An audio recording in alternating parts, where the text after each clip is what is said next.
സുപ്രഭാതം, good morning. കുരിശുവീട്ടിൽ John Augustine. FIFA World Cup 2026 ആറാം ദിവസത്തെ കളിയുടെ അവലോകനം, അല്ലെങ്കിൽ ഒരു ഫുട്ബോൾ ഭ്രാന്തൻ്റെ കാഴ്ചപ്പാടിലൂടെ ഇന്നലെ നടന്ന കളി എന്താണെന്ന് നോക്കുന്നു. ആദ്യത്തെ കളി ഫ്രാൻസും സെനഗലും തമ്മിലായിരുന്നു. ഫ്രാൻസ് ഇപ്രാവശ്യം വേൾഡ് കപ്പ് അടിക്കാൻ സാധ്യതയുള്ള ഒരു ഫേവറേറ്റ് ടീമായിട്ട് വരും. വളരെ സ്ട്രോങ് ആണ്. അവരുടെ വേൾഡ് കപ്പ് ഹിസ്റ്ററിയും ഗംഭീരമാണ്. 2 കപ്പ് നേടിയിട്ടുണ്ട്. കഴിഞ്ഞ 2 പ്രാവശ്യം കണ്ടിന്യൂസ് ആയിട്ട് ഫൈനലിൽ തോക്കുകയാണ്. എംബാപ്പയുടെ ടീമാണ്. എംബാപ്പെ വേൾഡ് കപ്പിൻ്റെ ഏറ്റവും കൂടുതൽ ഗോൾ അടിക്കുന്ന താരമാവുമോ, അതൊക്കെ കാണാം. പിന്നെ സെനഗൽ ആഫ്രിക്കയുടെ ശക്തിയാണ്. ആഫ്രിക്ക എന്ന ഭൂഖണ്ഡത്തിൻ്റെ ഏറ്റവും വലിയ ശക്തിയാണ്. അപ്പോൾ നല്ല ശക്തമായ മത്സരമായിരിക്കും എന്നുള്ള രീതിയിലാണ് കളി കണ്ടത്. സത്യം പറഞ്ഞു കഴിഞ്ഞിട്ടുണ്ടെങ്കിൽ അത് ആദ്യത്തെ ഒരു 10-20 മിനിറ്റിൽ ഫ്രാൻസിനെ പന്ത് തൊടാനേ സമ്മതിച്ചില്ല എന്നുള്ളതാണ് സത്യം. ഫസ്റ്റ് ഹാഫിൽ സെനഗലാണ് മുന്നിട്ട് നിന്നത്. പക്ഷെ സെനഗലിൻ്റെ പരാജയം എന്ന് പറഞ്ഞു കഴിഞ്ഞിട്ടുണ്ടെങ്കിൽ മുഴുവൻ ആധിപത്യം സെനഗൽ തന്നെയായിരുന്നു ഫസ്റ്റ് ഹാഫിൽ, പ്രത്യേകിച്ച് ആദ്യത്തെ ഒരു അരമണിക്കൂറോളം. സെനഗലിന് പക്ഷേ കിട്ടിയ ചാൻസുകളൊന്നും ഗോളാക്കി മാറ്റാൻ പറ്റിയില്ല. അതിൻ്റെ പ്രധാന കാരണം നല്ലൊരു സ്ട്രൈക്കർ അവർക്ക് ഉണ്ടായിരുന്നില്ല. ഗോൾ പോസ്റ്റിൽ എത്തിക്കഴിഞ്ഞാൽ ലക്ഷം പിഴക്കണതാണ് കണ്ടത്. നല്ല ചാൻസുകളും കിട്ടിയിട്ടുണ്ടെങ്കിൽ ഒരു 100% ഉറപ്പാകുന്ന ഗോളുകൾ പോലും വളരെ കാഷ്വലായിട്ട് ആണ് കഴിച്ചത്. അവരുടെ 18-ാം നമ്പർ കളിക്കാരൻ, അയാൾ ആ ടീമിൽ ഫിറ്റല്ല. എന്നിട്ടും അയാളെ അവസാനം വരെ കളിപ്പിക്കണുണ്ട്. ഏറ്റവും അവസാനമാണ് അയാളെ മാറ്റിയത്. അയാളൊക്കെ തുടക്കത്തിൽ മാറ്റിയിരുന്ന് എങ്കിൽ സബ്സ്റ്റിറ്റ്യൂട്ട് വന്ന പയ്യനെ ആദ്യമേ ഇറക്കിയിരുന്നു വെച്ചെങ്കിൽ ചിലപ്പോൾ ഇതായിരിക്കില്ലായിരുന്ന സ്ഥിതി. എന്നിരുന്നാലും സെക്കൻഡ് ഹാഫിന് ശേഷം ഫ്രാൻസിൻ്റെ വലിയൊരു തിരിച്ചുവരവാണ്ടത്. പ്രത്യേകിച്ച് ഫാൻസ് സ്ട്രോങ് ആയത് എംബാപ്പയുടെ ഫസ്റ്റ് ഗോളോടുകൂടിയാണ്. എംബാപ്പ തൻ്റെ കഴിവ് വീണ്ടും തെളിയിച്ചു. അസാധ്യമായ ഒരു ഗോള് തന്നെയായിരുന്നു. അവസാനം ഇഞ്ചുറി ടൈമിൽ ഒരു ഗോളും കൂടി അടിച്ചു. റഫറി കുറച്ച് ഫ്രാൻസിനെ സപ്പോർട്ട് ചെയ്തോ എന്നുള്ള പോലെയുള്ള കുറേ എനിക്ക് തോന്നി. അതായത് സെനഗൽ താരങ്ങളെയൊക്കെ ഫൗൾ ചെയ്തിട്ട് പല പ്രാവശ്യം വീഴ്ത്തിയിട്ടും റഫറി കണ്ടതായി പോലും നടിച്ചില്ല. പക്ഷേ ഫ്രാൻസിൻ്റെ താരങ്ങൾ വീഴുമ്പോൾ അപ്പം തന്നെ അയാളത് കൺസിഡർ ചെയ്യണമൊക്കെ ഉണ്ട്. പിന്നെ ഒരു പെനാൾട്ടി ഉണ്ടായിരുന്നു എംബാപ്പയ്ക്ക്. അത് കൊടുക്കേണ്ടതായിരുന്നു, കൊടുത്തില്ല. എന്തുകൊണ്ട് കൊടുത്തില്ല എന്ന് എനിക്കിപ്പോഴും മനസ്സിലാകുന്നില്ല.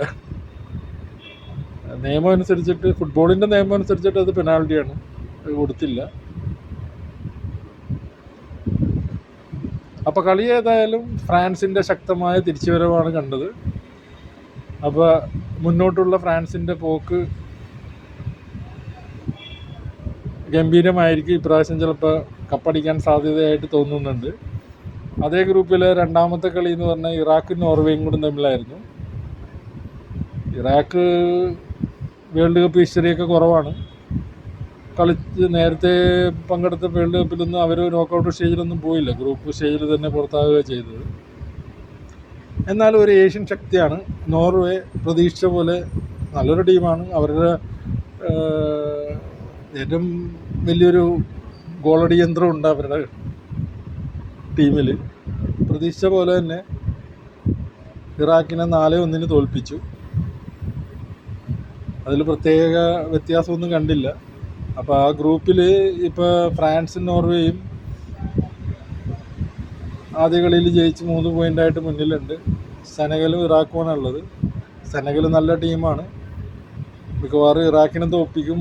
നോർവേ ആയിട്ടുള്ള കളി എന്താണെന്ന് കണ്ടു തന്നെ അറിയണം. ഫ്രാൻസിനെതിരായിട്ടുള്ള കളി പോലെ കളിച്ചു കഴിഞ്ഞാൽ കാര്യമില്ല. നല്ല സ്ട്രൈക്കറൊക്കെ ആയിട്ട് ഇറങ്ങിക്കഴിഞ്ഞാൽ അറ്റ്ലീസ്റ്റ് നോർവേ ആയിട്ട് ജയിക്കാനോ അല്ലെങ്കിൽ കുറഞ്ഞ പക്ഷം ഒരു ഡ്രോ പിടിക്കാനോ പറ്റിക്കഴിഞ്ഞാൽ അവരും നോക്കൗട്ട് സ്റ്റേജിലോട്ട് പോകും. ഫ്രാൻസ്, നോർവേ, സെനഗൽ 3 പേരും നോക്കൗട്ടിൽ പോകാൻ ചാൻസ് ഉണ്ട്. ഇറാഖിന് ആ ഗ്രൂപ്പിൽ പ്രത്യേകിച്ച് ചാൻസ് ഒന്നും കാണുന്നില്ല. പിന്നെയുള്ളത് കഴിഞ്ഞ പ്രാവശ്യത്തെ ചാമ്പ്യൻ ലയണൽ മെസ്സിയുടെ, ഫുട്ബോളിൻ്റെ രാജാവെന്നൊക്കെ പറയപ്പെടുന്ന അർജൻറ്റീനയുടെ കളിയായിരുന്നു. അർജൻറ്റീന അൾജീരിയ കഴിഞ്ഞ പ്രാവശ്യത്തെ വേൾഡ് കപ്പിൽ ജർമ്മനിനെ ഗ്രൂപ്പ് സ്റ്റേജിൽ തന്നെ കെട്ടിച്ച ടീമാണ്. ആഫ്രിക്കൻ കൺട്രിയാണ്, നന്നായിട്ട് കളിക്കുന്നവരാണ്. പക്ഷേ അർജൻറ്റീന തോൽപ്പിക്കാനുള്ള കപ്പാസിറ്റി ഒന്നും ഇല്ലെന്ന് കളിക്കുന്ന മുമ്പേ എനിക്കറിയായിരുന്നു. അവർക്കൊരു ഡ്രോ പിടിക്കണത് തന്നെ അർജൻറ്റീനക്കെതിരെ വലിയ കാര്യമാണ്. പക്ഷെ ഒന്നും സംഭവിച്ചില്ല. മെസ്സി ഇനി വേൾഡ് കപ്പിൽ ആട്ടിക്കടിച്ചില്ല എന്ന് ആരും പറയില്ല. അതുപോലെ തന്നെ ഏറ്റവും പ്രായം കൂടിയ ആട്ടിക്കടിക്കുന്ന ഒരു താരമായിട്ടും മാറി. അതുപോലെ തന്നെ വേൾഡ് കപ്പ് ടോപ്പ് സ്കോററിൽ ക്ലോസിൻ്റെ ഒപ്പം എത്തിയിട്ടുണ്ട്. ഇനിയും കളികൾ ഇഷ്ടംമാരുണ്ട്. ഉറപ്പായിട്ടും ഈ വേൾഡ് കപ്പ് തീരുന്നതിന് മുമ്പ് മെസ്സി പുതിയ റെക്കോർഡ് ഇടുമെന്ന് ഉറപ്പായി. അതിന് മുമ്പ് കിടന്ന കളിയിൽ ഫ്രാൻസിൻ്റെ എംബാപ്പെ 2 ഗോൾ അടിച്ചിട്ട് മെസ്സിനെയൊക്കെ ക്രോസ് ചെയ്തായിരുന്നു. മണിക്കൂറുകളുടെ വ്യത്യാസത്തിൽ മെസ്സി അഗെയിൻ 3 ഗോൾ അടിച്ച് എംബാപ്പയുടെ മേളിലായിട്ടുണ്ട്. അപ്പോൾ ഇവർ തമ്മിൽ ഏറ്റവും കൂടുതൽ ഗോൾ സ്കോർ ചെയ്യുന്നത് ആരാണെന്നുള്ളൊരു മത്സരം ഈ വേൾഡ് കപ്പിലുണ്ടാവും. എന്തായാലും എംബാപ്പെ വേൾഡ് കപ്പിലെ ഏറ്റവും കൂടുതൽ ഗോൾ അടിക്കുന്ന ആളായിട്ട് മാറുമെന്ന് ഉറപ്പാണ്. മെസ്സിയുടെ അവസാനത്തെ വേൾഡ് കപ്പാണ്. എംബാപ്പയ്ക്ക് ഇനിയുണ്ട് പ്രായം. അതുകൊണ്ട് എംബാപ്പെ ഉണ്ടാക്കുന്ന റെക്കോർഡ് അടുത്ത കാലത്തൊന്നും ആർക്കെങ്കിലും ബ്രേക്ക് ചെയ്യാൻ പറ്റുമെന്ന് എനിക്ക് തോന്നുന്നില്ല. അപ്പോൾ തൽക്കാലം ഇപ്രാവശ്യം മെസ്സി ബ്രേക്ക് ചെയ്യട്ടെ. എംബാപ്പയ്ക്ക് ഇനി സമയമുണ്ടല്ലോ, അറിയാൻ പറ്റില്ല, ചിലപ്പോൾ എംബാപ്പെ ക്രോസും ചെയ്യാം.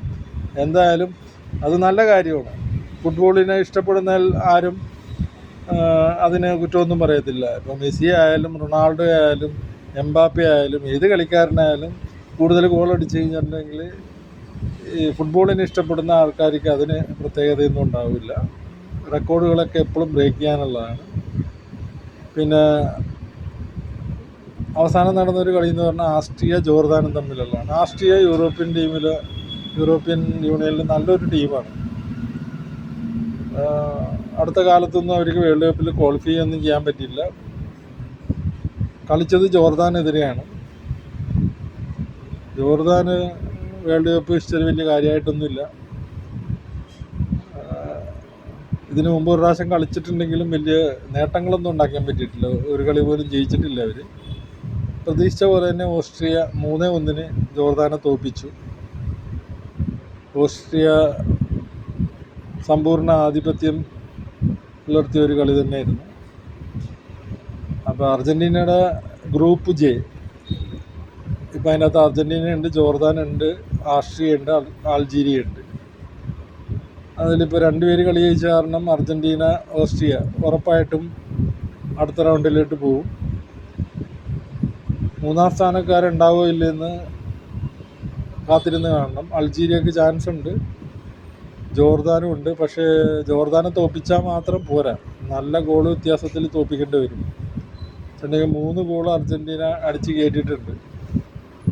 അപ്പോൾ ജോർദാനെ അതിനേക്കാളും കൂടുതൽ ഗോൾ അടിച്ച് തോൽപ്പിക്കേണ്ടി വരും. എന്നാലൊക്കെ ചാൻസ് ഉള്ളൂ.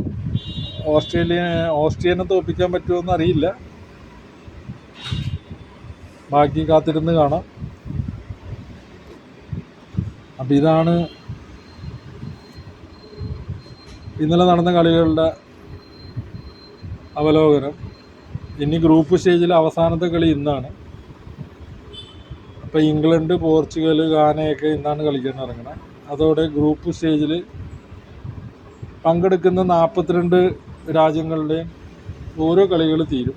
അപ്പോൾ ഏകദേശം എല്ലാവർക്കും ഓരോ ടീമിൻ്റെ സ്റ്റാൻഡേർഡ് എന്താണ്, അവരുടെ ഇപ്പോഴത്തെ നില എന്താണെന്നൊക്കെ അറിയാൻ പറ്റും. ബാക്കി നാളെ കാണാം. നന്ദി, നല്ല നമസ്കാരം.